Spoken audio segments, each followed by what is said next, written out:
عمر بن خطاب کے دور میں ایک شخص زنا کرتے ہوئے پکڑا گیا. جب پکڑا اور اس کو مارنے لگے، اس پہ حد نافذ کرنے لگے، تو اس نے کہا امیر المومنین واللہ میں یہ پہلی دفعہ کر رہا ہوں. He was lying. عمر بن خطاب نے بغیر اس کو جانے ٹٹولے اس نے کہا کہ اللہ سبحانہ و تعالیٰ کبھی بھی کسی ایسے شخص کو جو پہلی دفعہ گناہ کر رہا ہو ایکسپوز نہیں کرتا. جب انسان بار بار گناہ کرتا رہتا ہے پھر اللہ سبحانہ و تعالیٰ اسے ایکسپوز کرتے ہیں. تو اٹ از ناٹ پاسبل کہ تم پہلی دفعہ گناہ کرو اور پہلی دفعہ تم ایکسپوز ہو گئے.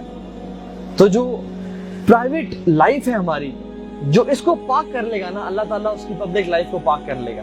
اور ہم لوگ الحمدللہ مسلمان ہیں، ہمیں سے اکثر کے نام عبداللہ، عبد الرحمن، سلیمان، طاہر ہیں، مسلمانوں کے نام ہیں. اور ہمارے آئی ڈی کارڈ بھی دیکھیں اسلام لکھا ہوا ہے. لیکن قیامت کے دن جو ہے نا، وہ آئی ڈی کارڈ والا جو ریلیجن ہے وہ چیک نہیں ہوگا. قیامت کے دن پرائیویٹ لائف چیک ہوگی کہ جب وہ اکیلے جاتے ہوں گے، رات گزر گئی، ماں باپ سو گئے، بہن سو گئی، بیوی سو گئی، اب کوئی نہیں دیکھ رہا، لاؤنج میں گئے، یہ چیز ان کے پاس ہے، فیس بک پہ سکرولنگ کرنا شروع کی، کسی سے بات چیت کی اور اچانک سے خیال آیا کہ یار لیٹس واچ سم تھنگ، اور فوراً سے کھولا اس کو اور چھوٹی چھوٹی چیزیں دیکھتے دیکھتے بڑی بڑی گناہوں میں چلے گئے. اور پھر اپنی آنکھوں کو اور اپنے پرائیویٹ پارٹس کو پلیز کیا. یہ ہے اس حدیث. یہ اکیلے گئے تو کسی عورت کے ساتھ زنا کیا، اکیلے ہوئے تو شراب پی، اکیلے گئے تو ایکسٹسی، اسٹرابری، آئس، LSDs یہ لینا شروع کر دی.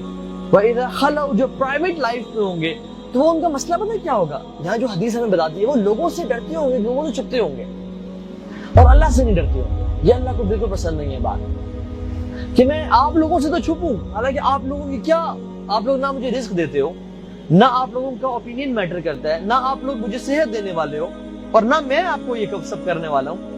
تو میں آپ لوگوں سے تو چھپوں لیکن میں رب العالمین سے نہ چھپ سکوں جو مجھے ہر چیز دینے والا ہے. تو اللہ کو یہ چیز بالکل پسند نہیں ہے کہ انسان پردے تو بند کرے، کنڈی لگے، انسانوں سے چھپے، لیکن مجھ رب العالمین سے جو کہ قادر ہے اس پہ کہ میں اس کی سانس سے روک لوں، مجھ سے نہیں چھپا.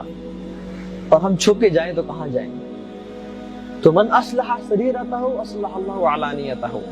اور جو نیک اعمال کرے گا پرائیویٹ لائف میں، یعنی مریم علیہ السلام پرائیویٹ لائف ان کی بالکل پاک صاف تھی. آج ہم سب کو پتا ہے کہ وہ اس ٹائم کے لوگ ان پہ والعیاذ باللہ زنا کی تہمت لگا رہے تھے، لیکن وہ پاک ہیں. زکریا علیہ السلام نے چھپ کے دعا کی، واللہ کوئی نہیں سن رہا تھا، میرے کو جانتا تھا. اذ ناداہ ربہ نداء خفیا. اللہ خود کہتے ہیں کہ بڑی چھپ کے انہوں نے دعا کی. جیسے میں بھی نا کوئی بندہ گاڑی میں جا کے نا اللہ سے دعا کرے، who knows کہ کون گیا کس نے دعا کی، لیکن اللہ نے ان کو ایکسپوز کر دیا. اذ ناداہ ربہ نداء خفیا، کہ جب وہ اپنے رب سے اکیلے میں مانگ رہا تھا. تو اگر آپ اکیلے میں نیک انسان ہیں تو اللہ تعالیٰ لوگوں میں بھی آپ کی محبت ڈال دے گا.